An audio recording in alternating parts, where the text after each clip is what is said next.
What's up, everybody? It's Jeffrey Lyles. You're listening to Lyles Movie Files.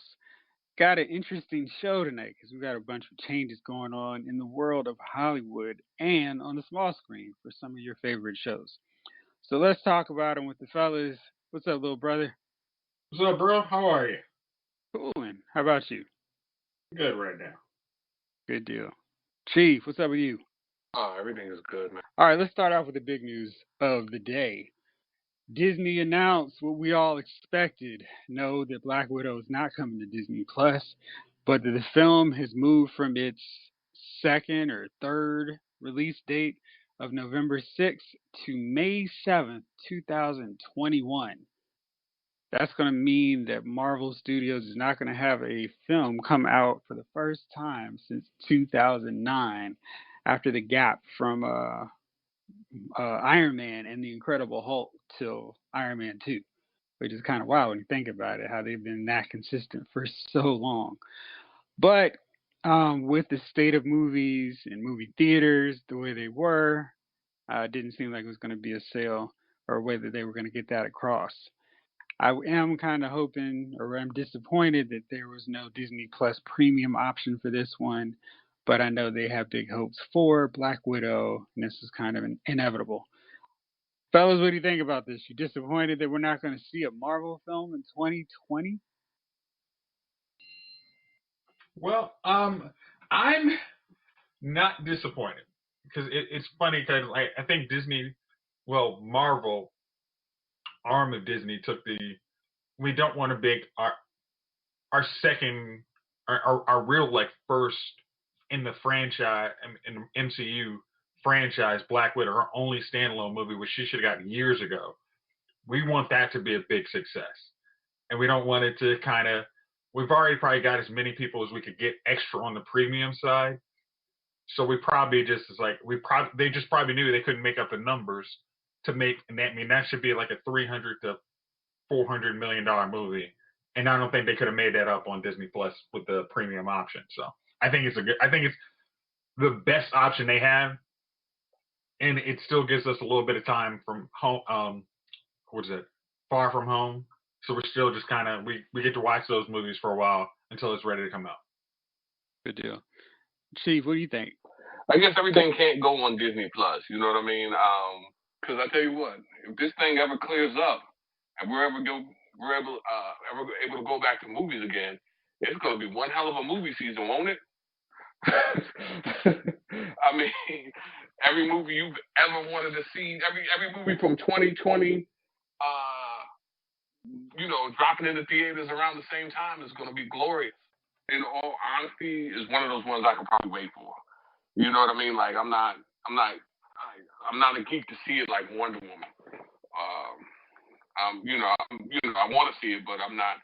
It's not one of those ones that I'm like super disappointed that it's not going to be in. It's going to be on Disney Plus. So. Yeah, I think it's that situation where because Far From Home kind of wrapped up the Phase 3 films, kind of like putting a bow on everything that happened with Infinity War and Endgame, we're in okay, whenever what comes next comes, that'll be cool. But it's not like we're in the middle of like a Civil War deal where it's like, oh man, what's going to happen when the Avengers split? Everything's kind of in a holding pattern anyway with the story, and it's going to be the start of a new one. And with Black Widow being dead, it's not the same impact as, I don't know, like any other character whose adventures we know will continue beyond this movie. Yeah, but it's funny because like if it was during the gap between Infinity Wars and Endgame, I think we'd be much more like, yeah, we really need to see this movie now, just because we don't know what is going to happen. Who's she messing with now that half her team's gone? But now it's just like she's dead. It's an epilogue. That's cool, but it doesn't affect anything going forward. Right. Well, it does affect some things going forward because this changes up the release slate for all of Marvel's Phase 4 films, some of which were set for 2021. The Eternals was set to go on. It was originally set to come out in November of this year. Now it's moving from February 12th, 21, That was the, updated release.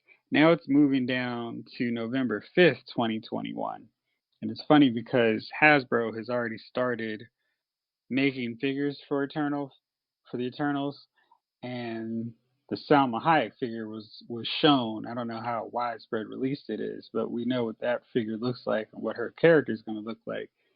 And Hasbro already kind of got burned because they released the Black Widow figures, from the movie, and with no movie, they're kind of sitting on shelves because people were like, "Oh, I don't know if I like this character or not." So yeah, so that's kind of interesting to see what they're going to do with all their movie figures. But anyway, Shang-Chi and the Legend of the Ten Rings, which features the debut of the real Mandarin, is now going from May 7th, 21 to July 9th, 2021. So we're going to see a lot of Marvel films next year. Marvel had something set for July 9th, 2021, but now that's off the calendar and we don't know when that's going to show up. So we don't know what's going to happen. But one thing that we do know for sure, the Marvel confirmed via the Emmys, is WandaVision is coming out this year. And there was a wacky and weird trailer for it during the Emmys, which saw both Wanda and the Vision in their old school comic book looks. I still contend that if they had their crack costume design staff working on them, they can make those comic book looks just as cool as they do their movie outfits. But you saw that trailer. What you guys think about it, Jace? It looks wacky, and unlike what is that, Doom Patrol, which I still maintain I will not watch the second season. I'm gonna eat up every episode of WandaVision when it comes out. Because I'm invested in that story, and the fact is like, wait, what does happen to Vision? Like, we don't know. And I have no intention of looking at spoilers or anything. I'm just like, hey, whenever y'all want to release that, if it's like a weekly episode, I'm down. So, it's my kind of weird. I think it's supposed to come out like The Mandalorian, a new episode every week. And I think it may show up in December. So it may start in December and actually wrap up in 2021. So we'll see. But at least we know we will have one Marvel Cinematic Universe story or series coming out this year. Have they said when Winter Soldier and Falcon is coming out? Is that the Falcon and Winter Soldier? Get that order right. Yeah, no news on when it's coming out. The assumption is they're still shooting, so it's not going to be out till probably spring 2021. Okay. I guess maybe the move is to do it before Black Widow, so we can kind of get excited about that. So I don't know if maybe they want to add a character that's in Black Widow that we'll see in Black Widow, so we have some familiarity with them or some interest in it. I don't know. They could always cameo like they did. At the end of Ant-Man, just to get you that last little bit of excitement. Ben Affleck is always in the news. There's rumors now that HBO Max may be considering a Ben Affleck Batman series, but this week in the news, he made some headlines because he believes COVID is going to mean the theaters only play blockbusters in the future. Do you believe that thought? Because I kind of feel like the movie studios are really adhering to that right now. Like, whoa, this little chump movie, that can go on video on demand, and now we can go here, but this big blockbuster, that has to go to theaters. Do you care about going to the movie theaters just for the blockbusters? Because I know you guys don't go to as many as I do. But will this change how you go to movies if it's just blockbusters there? I'm trying to think, do I actually go to movies that aren't blockbusters? Most of the time, it's the blockbusters are the ones that people are going to spoil and tell you some scene's really good. But if it's like, I don't know, a Mandy or something like that, son, you just kind of, hey, I might want to check that out. I'm more willing to just pick that up when it comes out on home release and then go from there. But it's like, if it's like like I said, like Avengers or something like that, I got to go see that. Because, did you see, even, what was it?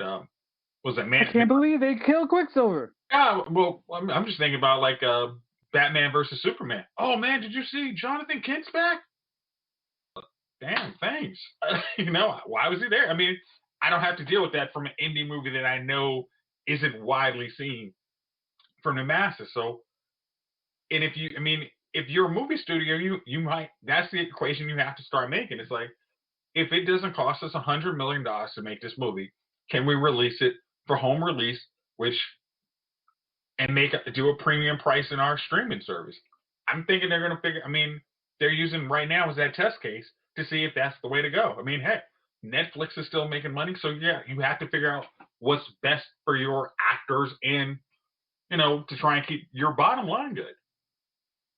It doesn't leave room for what about those hits that you didn't know was going to be a blockbuster until they actually got out there. Sometimes a blockbuster isn't a blockbuster until it hits the movie theater and people are like, yo, this is damn good. And then people flock to see it. You know what I mean? So how do they determine what's going to be you know what I mean? What's going to sell and what's not? I mean, I'm sure they thought the number for Tenet was going to be hella high. And, you know what I mean? Not quite. But it would have been if they actually released it when people go to the movies versus Christopher Nolan. It has to be now and in theaters. But that's my point. So, it obviously wasn't a blockbuster. I still haven't heard anybody talk about Tenet. So, I don't know if you can do that completely, because sometimes a movie will creep up on you and people will start talking about it because it was good. You know what I mean? For example, the first Happy Death Day? Yep. So the first one, the second one was the first one was excellent though. And to me that was a creeper. I went to see it off the Humble. And I was like, oh, this is a damn good movie. It's like a deaf Groundhog Day. But if you set that straight to video, would it have done as much? Well, speaking of that, have you seen the trailer for this film, Freaky, starring Vince Vaughn, where he plays a serial killer and he switches bodies with a high schooler? Yeah, I just saw that. I just saw the video for it yesterday. How excited are you to see this movie? Because I am very excited. It looks like it's going to be decent. Yep. But is it going to be on video or in the theaters? That's the question. What would you watch that movie on? Would you watch it at home? I'm not going to the theaters. So if it's in the theaters, then damn it, it will not be viewed. I'll just have to review read the review on Lyles Movie Files because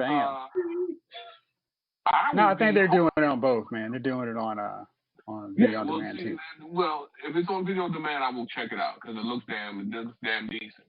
But like I said, if you think I'm going in the theater to see that, no. I mean, and that's me saying that a movie looks decent. So if it was in the theater, would people flock to see it? I think so, but would you call it a blockbuster? And that's my point. You know what I mean? I don't know if you just releasing blockbusters in the theater. I don't know. I think you're gonna have to go. I think actually you're gonna have to go with a simultaneous release, to be honest, because you got the anti-maskers who want to go out and basically quote unquote live their lives, however they live them. And then you got people who are the maskers who are like, man, I'm not going into no crowded movie theater with a bunch of people and sitting for 2 hours with some dude hacking behind me, coughing to death. So it is what it is. So I think you're gonna have to blockbuster or not blockbuster. I mean, I think if Christopher Nolan had released Tenet in the movie theater and at home. Oh yeah. I think home numbers would have dwarfed those. Right. Because the people who are going to the movie theaters are going to go regardless. So you already have that crowd that's going to the movie. They're going to the movie theaters. The people who aren't going regardless. So if you release it simultaneously, you'll still get that movie crowd because people are like, man, the hell with it, I'm going to the movies. And you'll still get that video crowd because people are like, the hell with it, I'm sitting home. Guys, this summer movie season has been ridiculous. We haven't been able to see any blockbusters, which means we haven't seen anything blow up in the theaters while our popcorn's flying in the air. Paramount Pictures does have us covered this Friday, though, with the release of Rogue Warfare: Death of a Nation. It's the final installment of the Rogue Warfare trilogy, and it brings back Will Young Lee and Stephen Lang for this final installment as they team up once again to stop the Black Mass organization. This time, the organization is trying to unleash a deadly bomb, and they've only got 36 hours to stop them. You can check it out on the Redbox On Demand app, so that means you can check it out on your smart TV or your favorite device. And there's one other way you can see it as well. Some of you lucky listeners will get a free digital copy from Lyles Movie Files. All you've got to do is send an email to lylesmoviefiles@gmail.com to get a copy. Now, this isn't some kiddie action film. This is rated R, so that means we're going to get some serious shoot 'em up mayhem and all kinds of fun explosions. So it's available now on Redbox On Demand if you're not one of those lucky winners. But check it out either way. And now back to the show. James Gunn announced today that on HBO Max, another reason to get the new streaming service, is he's going to be writing and directing a Peacemaker series starring John Cena.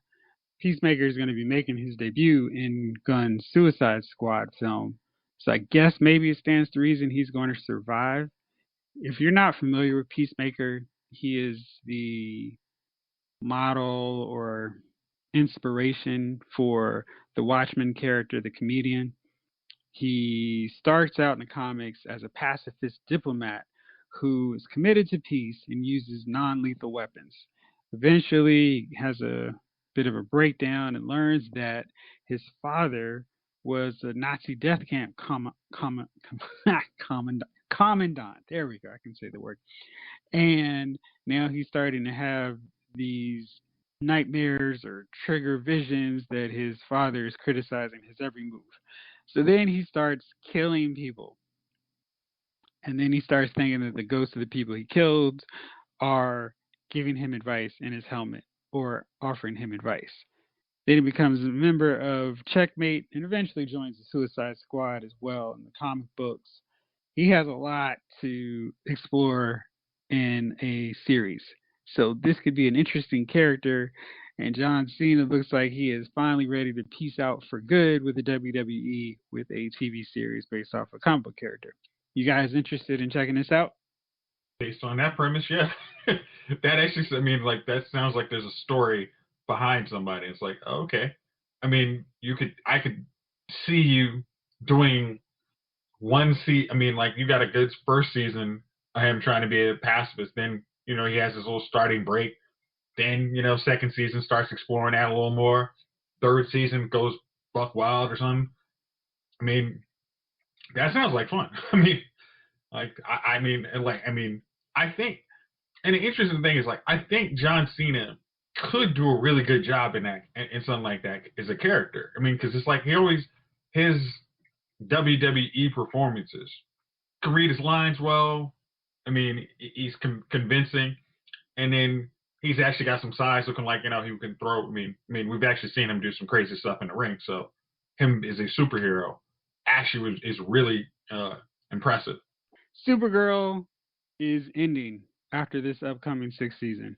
Apparently, the ratings have been trending the opposite of upward, and star Melissa Benoist is kind of ready to hang up her cape, do something else. She's pregnant right now. Maybe she wants to spend time with her child. Maybe she's just tired of wearing the suits or pantsuits of Supergirl. Are you guys upset about this loss to the CWVerse? Because this is the second one now after Arrow. And do you think any other Arrowverse / CWVerse shows are next? Chief? I know you were going to be broken up about this the most. Here's the, you know, Supergirl has its ups and downs. I mean, when you look at it on 6 seasons, they really haven't done crap. You know what I mean? Like the show has really not got to a point where it's kind of settled into a, you know what I mean? Like the Flash has kind of settled into being what it is. But at the same time, let me ask you this, man. So you got your own show, and you signed up for a show. The star of the show, you got what, 200 people employed, at least employed because you are the star of that show. Is it time to have a baby? I mean, it's always weirded me out, man, when an actor or actress quits a show to have a family. And here's the, I'm not saying you can't have a family, but I'm saying, like, if you took on that commitment, shouldn't it be for more than like 5 or 6 years? Like, shouldn't you plan, like, if you have a hit show, shouldn't you at least set aside and say, listen, I'm gonna take aside and put 10 years aside if this show goes right? I think in this case, it's a deal where the ratings haven't been great, and I think with the Superman and Lois show coming onto the network, Supergirl was always kind of a placeholder. Like, oh, now we can do a Superman show. Bet, let's do a Superman show. And Supergirl is kind of a, having Supergirl and Superman doesn't really mean a whole lot. It kind of dilutes the S brand. And if you're going to choose between the two, Superman and Lois is a better bet than Supergirl, which has already seen its ratings go down. But I think it's kind of one of those jacked up things where a show with a woman lead has to have it has issues because the star wants to have a family. Like a dude can be a star of a show, and have a kid, and he can go back to work like literally the next day because he's not doing anything. I think Supergirl could have worked around her pregnancy because they've been, excuse me, doing episodes where Alex and Martian Manhunter, Dreamer, and all 30 other supporting cast members have done things. So if they really wanted to, I don't think that would have been a real issue. I think more of it is just she's probably tired of the role, starting a family. She got married to Monel, Chris Wood, a few seasons back. And I think she's kind of just like, all right, I've done my thing on this. 6 seasons on a superhero show is pretty long. I know we kind of look at Smallville as like, well, everybody should do 10 seasons. But, I mean, only Tom Welling was there and Chloe were there for the full 10 seasons. Right, Jace? Nah, Chloe left them like, she left too? She left like, basically like the 10th season, she probably took like half of it off. Oh, so yeah, I feel like 10 is a long time. 7, 6 is more than we can probably expect. I know Stephen Amell was like, I'm good. Let's wrap this thing, season 6. And they begged and pleaded with him to come back for a 7th season.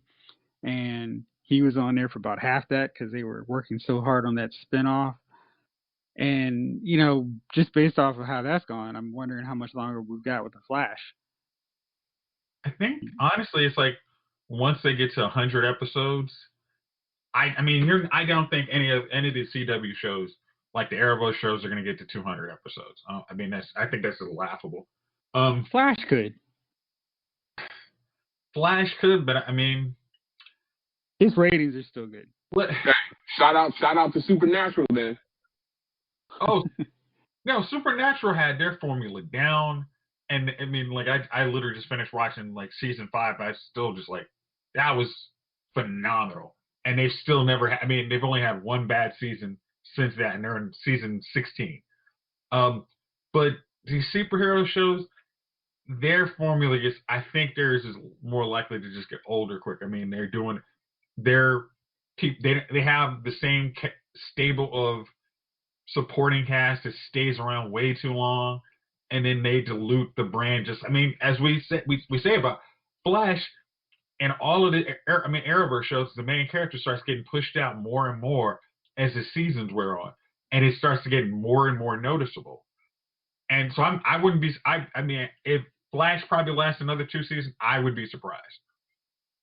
I mean, I think they would start probably pushing more Black Lightning and, like, you know, Superman and Lois, because it's just like, So Jace, you think Flash is on his way out?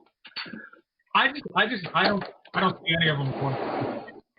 That's all. I just don't see them going to 10 seasons. I think they're better. Like, if you have Legends, it's a better show. You could kind of use some of those characters and make their own TV shows. Like, use Legends as a starting ground and then make them into a TV show. But I just don't see it. But I mean, Supergirl did. I think Supergirl's problem was what we always complain about. It's like the writing just is not consistent enough, and it's just like, hey, I like the character Supergirl, but the writing and everybody else just dilutes the thing so bad that I'm sure there were a lot of people just fell off. Like, hey, I'll come for the crossovers and nothing else. So I was like, I think probably the best decision, saying, hey, I'm rather focused on my family, because truth is, it's like it's a limit. I mean, for like a woman is actually, it's like a lot of times you these are your childbearing years. Like, guys, we can do it in our 70s, unfortunately, but women, hey, there's times that society says you have to do it, and it's like, hey, I want to have the energy to do this, and I'd rather focus my energy on something that I find fun versus working 16 hours a day. Right. On a show where fanboys are going to complain that I'm wearing pants as opposed to having a skirt. So why not enjoy it?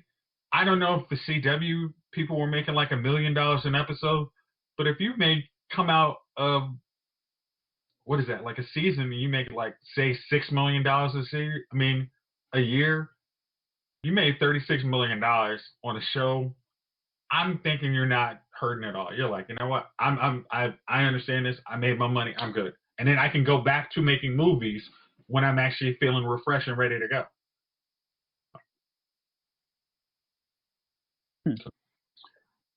Now, it's interesting because Stephen Amell has been away now from Arrow for a decent amount of time, and I guess COVID's kind of interrupting what would be the normal, hey, this is what he's doing now. But I'm curious his trajectory after Arrow, like in terms of if he becomes like a star or just doing another TV show, or if he starts making that move to movies and it's like, oh man, remember when he was Arrow? Now he's doing this. Did you see the movie with him and Rob Amell on Netflix? No, but that was a couple years ago, right? No, it was right after it was released this year. Yeah, it was like in like Memorial Day kind of. But yeah, it wasn't bad. I know he's doing a wrestling show, and Cody Rhodes is going to be on there too. So we'll see what happens. But yeah, it's interesting because it's like, man, the Arrowverse is changing up a bit on us. Oh, no. Remember, it's the CWVerse. CWVerse. And it's like they formed the Justice League just in time for everybody to bow out and step away from the universe. So the people were never really going to see the Justice League in action on the Arrowverse. Yeah. I'm not hurt by that. Oh, no? Okay. I mean, I want to see Black Lightning interact with those guys some more. That's my one thing. All right, well, fellas, it's that magical time of the week. You got any nominees for Dummies of the Week?